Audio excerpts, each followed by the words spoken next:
This story tells the tale of Imogene, a 10-year-old girl in grade 4 who is attending St. Paul's School in Lethbridge, Alberta.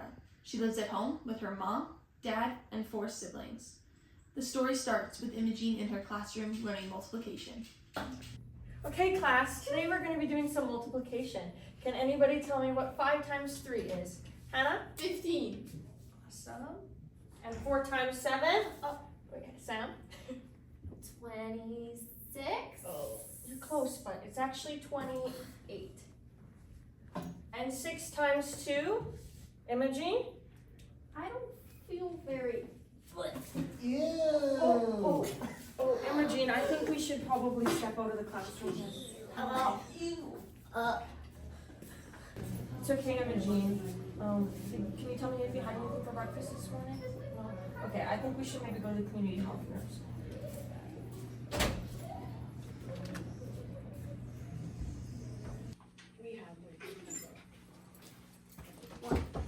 Hi, Nurse Kennedy. This is Imogene. She's a student in my class and just threw up and expressed that she wasn't feeling well, and I was wondering if you could take a look at her, please. Yeah, for sure. Come on, Imogene. Let's have a seat over here. So what's going on, sweetie? Not feeling very good? Did you eat something funny for breakfast or anything today? Do you mind just laying down and then I can just feel your tummy and see what's going on? All right, so just gonna be a little bit of pressure here. Does that hurt? Both sides?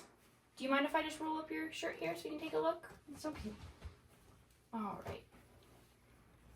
Imogene, do you know how you got these bruises here?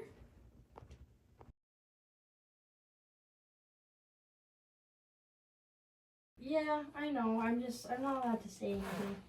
All right, well, why don't we have you sit up here? And I have a granola bar here for you so you can snack on. Do you want me to call your parents so you can go home for the day? No. You're sure? Mm-hmm. All right, well, we can get you back to class, all right?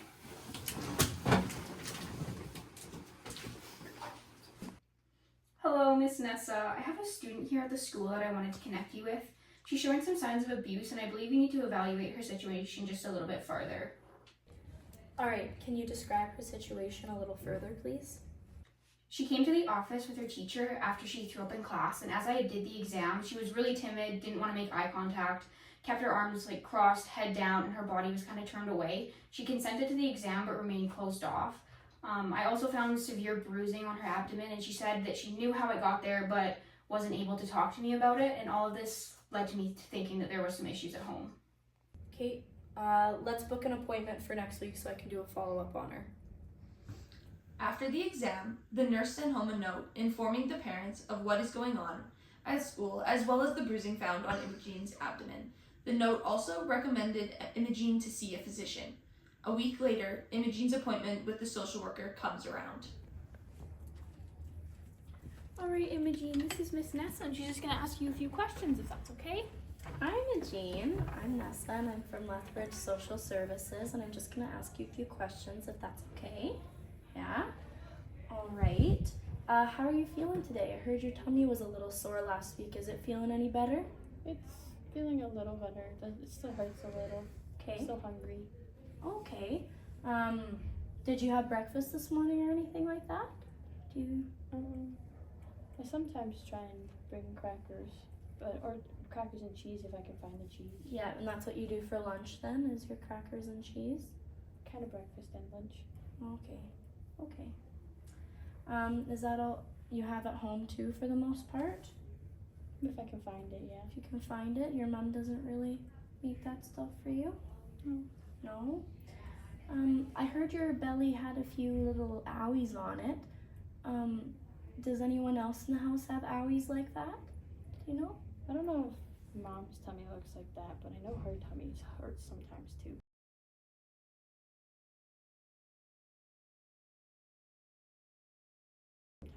It hurts sometimes. Does she ever have headaches or anything? Do you know? I don't know.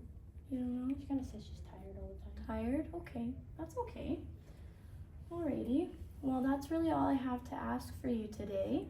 I think we're going to get you a little snack so that you're all filled up for the day and you can get back to class. Thanks for coming and talking to me. It's nice to meet you. You too. Okay, bye-bye. Okay, thanks for bringing her in. Yeah. Doesn't look pretty good. Doesn't look Yeah, I very know. I'm gonna speak to some people and try to get a nutrition plan or something started up for her, just so she can at least have breakfast. And Yeah, and stuff hit at the those school. developmental goals. Yeah, Yeah, for for sure.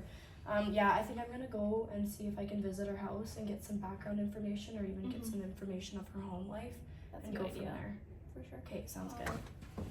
While the social worker is off at Imogene's house doing a routine house check, the nurse is in communication with the teacher to try and start up a nutrition plan so that Imogene can start meeting her healthy child development goals. This is an example of a tertiary intervention implemented by the community health nurse. The social worker's meeting is to address the CETOs that may be impacting Imogene's well-being. Hi, I'm Nessa from Lethbridge Social Services. What are you doing here? I just wanted to talk to you. You're Sally, right? Imogene's mom? Yeah, why? She just had some bruises on her stomach and wasn't feeling well. I just wanted... She's okay. That was just an accident. Do you think I could come in and talk about it? No, Just we're to- actually really busy right now. You weren't able. Are you sure? It's just yeah, a quick... I'm coming really in. busy. Okay. Bye. Okay. As we can see, Sally was very closed off and not wanting to provide any information about Imogene's home life. After the visit from the social worker, Sally called John, confused about why there was a social worker at the house. This enrages John, and in his response, he went to his usual bar for drinks as the way to calm his anger. Sally realizes her mistake of telling John what happened with the social worker and rummages through the house in an attempt to hide anything that may escalate the situation further. You idiot! Why'd you tell her that, huh? Hey, you come back here! Hey, where do you think you're going? Imogene, why'd you say that, huh? Why'd you say that to her? I told you not to tell anyone, huh? What are you doing? Where are you going? What's that you got? I can't do this anymore. I'm out of here. It's okay, Imogene. Here. Take this. You have to be quiet, you know that. That's why Dad gets mad. Now go up to your room and play. Over the last week, Imogene was absent from school. The teacher found it concerning and told the nurse. She also made a phone call home to make sure everything was okay. As soon as Imogene returns, the nurse and social worker were adamant to meet with her. Hi, Imogene's dad. This is Miss Harper. Yeah, hello? Imogene hasn't been in class recently, and I was just checking up to see how she's doing and if she's doing well. Just to tell me. Thank you. Bye-bye. The nurse and social worker decide together to find a kinship caregiver for Imogene until Children's Services deems her home safe to return to or they find another permanent home. Removing children from parental care can inflict harm on both children and parent. This quote comes from a 2022 journal called Keeping the Family. The social worker plans to work with Imogene and her parents to see if reunification is possible. Hi, guys. Hey, Imogene, we're just back to talk to Miss Nessa again. She's gonna ask you some couple questions, if that's okay. Okay, how are you today, Imogene? My tummy hurts. Tummy hurts? I heard you weren't at school for the past little bit. Can you tell me why that was? Dad got mad at me. Oh, why did Dad get mad at you? He said that you were at the house. Okay, yeah. And what did Dad do when he got mad at you? He kicked me. Oh, Imogene, I'm sorry. That's really not good. It hurts quite a bit, right? Yeah. And does Dad do that often to you when he gets mad? Yeah. Yeah. And Mom. And he does it to your mom? Mm-hmm. Okay, thanks for telling me. So we don't think that it's a safe place for you to be at your mom and dad's right now. So we were just talking a little bit about where you can go. And I was looking through your relative list and I saw your Uncle Tim. Can you tell me about your relationship with him? He gives all of us presents when he comes over, but he gives me extra presents when I let him touch me. Touch you, okay.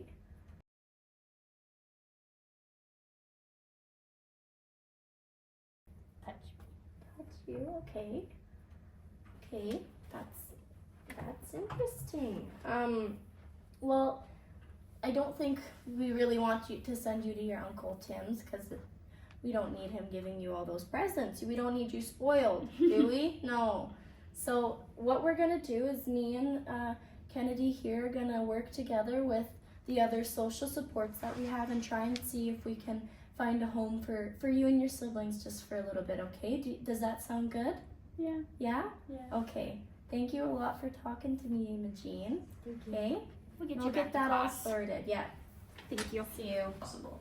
Before pickup, they made sure to be in contact with the police in case the situation escalated.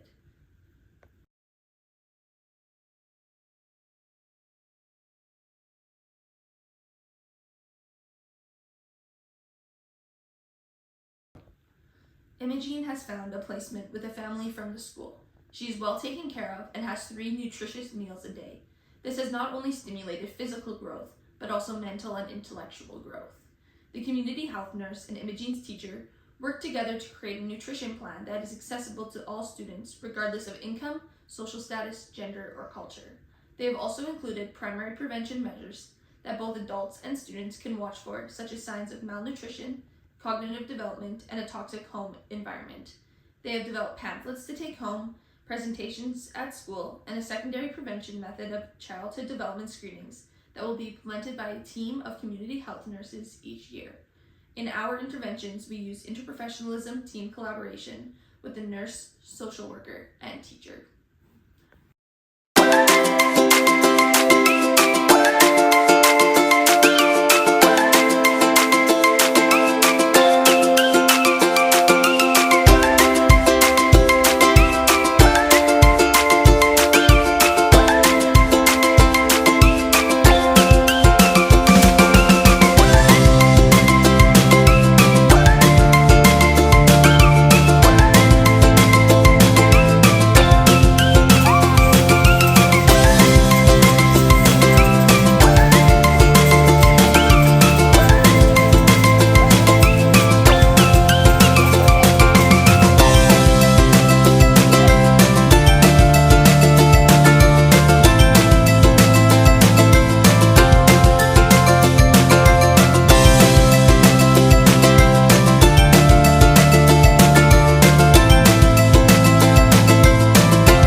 Narrator here. As you can see, Imogene's mom is having the chance to reintegrate herself into Imogene's life. They're starting slow, as Imogene is still quite timid. The interventions implemented by the community health nurse, as well as help from the social worker and teacher, have provided Imogene with a successful start in ensuring that she has the opportunity of a bright future. By being removed from a toxic environment, it has allowed Imogene to hit the healthy child development measures for her age. Although it may not always be obvious, the environment plays a large role in health and well-being, as reflected by Imogene's story. The end.